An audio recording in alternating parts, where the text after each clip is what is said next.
sous le règne d'Assuérus, roi de l'Empire perse qui s'étendait de l'Inde à l'Éthiopie, une fête somptueuse fut organisée en l'an 483 avant notre ère.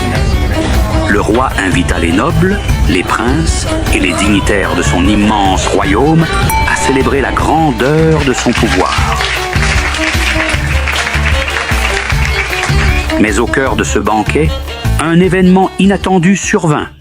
Assuérus, désireux de montrer sa puissance, ordonna à la reine Vashti de venir se montrer à ses invités pour qu'ils l'admirent.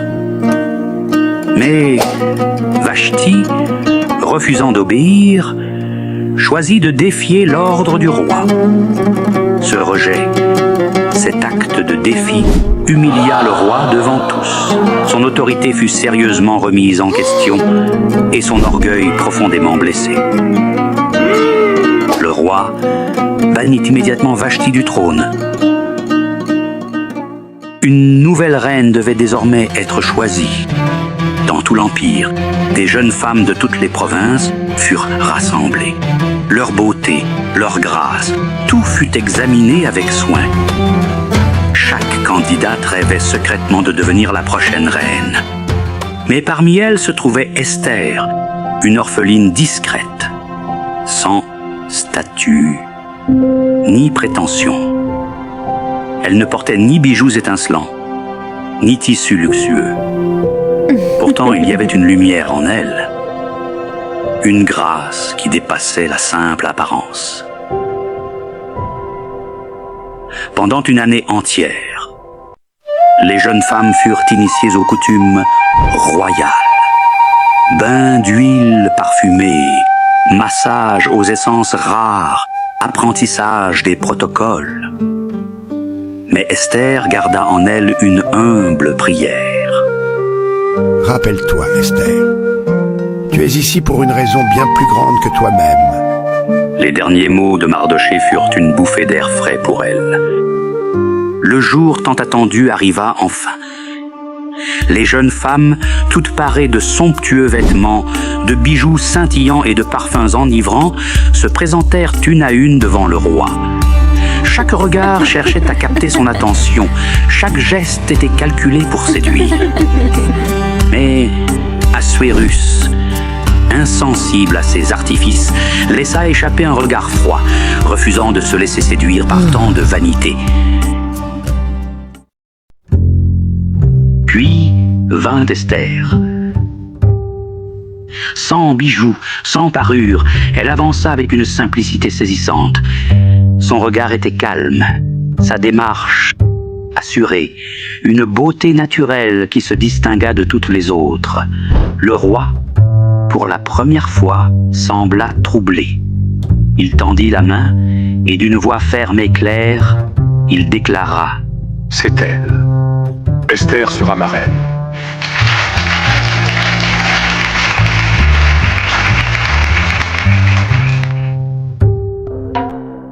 Pendant que la vie au palais suivait son cours, Mardochée, fidèle serviteur du roi Assuérus, se tenait à la porte royale.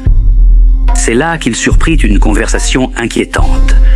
Deux officiers du roi, Bigthan et Teresh, complotaient pour l'assassiner. Sans perdre un instant, Mardochée fit parvenir l'information à la reine Esther. Celle-ci, fidèle à son devoir, avertit le roi et veilla à ce que le mérite de la découverte revienne à Mardochée. Une enquête approfondie confirma la réalité du complot. Les coupables furent immédiatement jugés et pendus, mettant fin à leur traîtrise. Cet acte de loyauté de Mardochée ne fut pas oublié, bien que sa récompense tardât encore à venir. Peu de temps après, un homme nommé Aman fut élevé par le roi Assuérus au rang le plus élevé parmi les nobles. Tous les officiers royaux reçurent l'ordre de s'agenouiller devant lui en signe de respect. Mais Mardochée refusa de plier le genou, fidèle à sa foi et à ses principes. Rempli de rage face à cet affront, Aman nourrissait une haine démesurée. il ne se contenta pas de vouloir punir Mardochée seul. Son ambition destructrice le poussa à chercher à éliminer tout le peuple juif à travers l'Empire. Pour déterminer le jour propice à son sinistre plan, Haman tira au sort une pratique appelée Pur en hébreu. Le sort désigna le 13e jour du mois d'Adar. Haman manipula ensuite le roi, lui promettant 10 000 talents d'argent pour le trésor royal afin de faire exécuter son plan. Un décret fut proclamé dans toutes les provinces, ordonnant de faire disparaître le peuple juif et de s'emparer de leurs biens. Le sort du peuple semblait scellé. Lorsque Mardochée apprit le terrible décret, il déchira ses vêtements, se couvrit de sacs et de cendres et cria amèrement dans les rues de la ville. Partout dans l'Empire, les Juifs pleuraient, jeûnaient et se lamentaient face à leur sort annoncé. Informée de la profonde détresse de Mardochée, Esther envoya un messager pour comprendre la situation.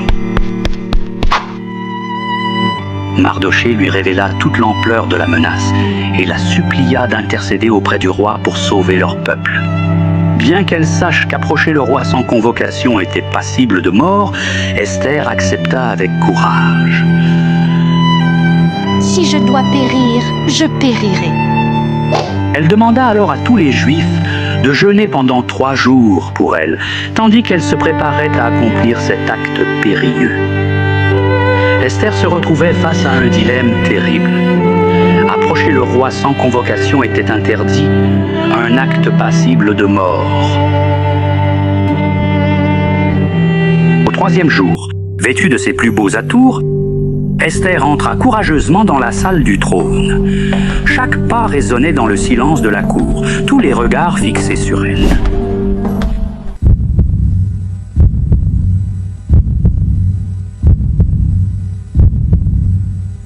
Assuérus, la voyant, tendit son sceptre d'or, signe qu'elle avait la permission de parler. Sa vie venait d'être épargnée. Que veux-tu, reine Esther? Quelle est ta requête? Même si c'est la moitié du royaume, elle te sera accordée. Déclara le roi. Avec sagesse, Esther répondit: Si le roi le veut bien, qu'il vienne aujourd'hui, lui et Haman, à un banquet que j'ai préparé pour lui. Le roi accepta. Ce soir-là, au banquet, Assuérus, curieux, demanda à Esther sa véritable requête. Mais la reine, avec prudence, le pria de revenir le lendemain avec Haman pour un second banquet, promettant alors de révéler sa demande. Cette nuit-là, le roi, troublé, ne trouva pas le sommeil. Il fit lire le livre des Chroniques où était consignée la loyauté de Mardochée, qui avait sauvé sa vie en dénonçant un complot. Quelle récompense a-t-on donné à Mardochée pour cela? Aucune, lui répondit-on. Le lendemain, Haman, venu chercher l'autorisation de pendre Mardochée, fut surpris par une demande inattendue du roi. Assuérus ordonna à Haman de parader Mardochée dans la ville, vêtu des habits royaux, monté sur le cheval du roi pour honorer son acte de loyauté.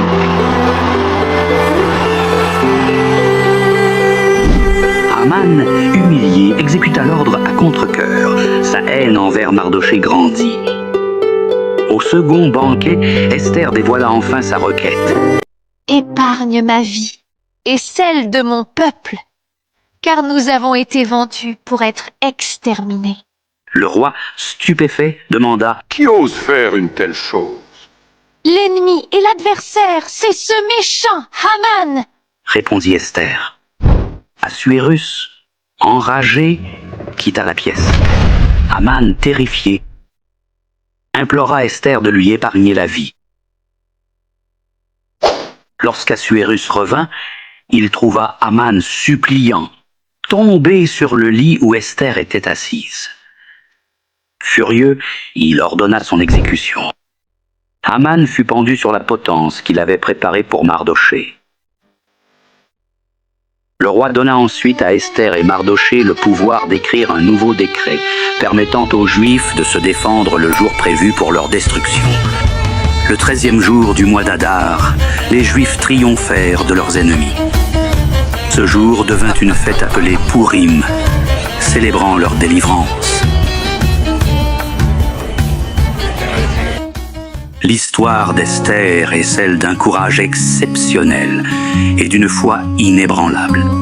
En risquant sa vie, elle joua un rôle central dans la préservation de son peuple, prouvant que, même dans les moments de plus grand péril, la foi et la détermination peuvent renverser le cours de l'histoire. Aujourd'hui encore, la fête de Pourim rappelle cette victoire et le pouvoir de rester fidèle à ses convictions, même face à l'adversité.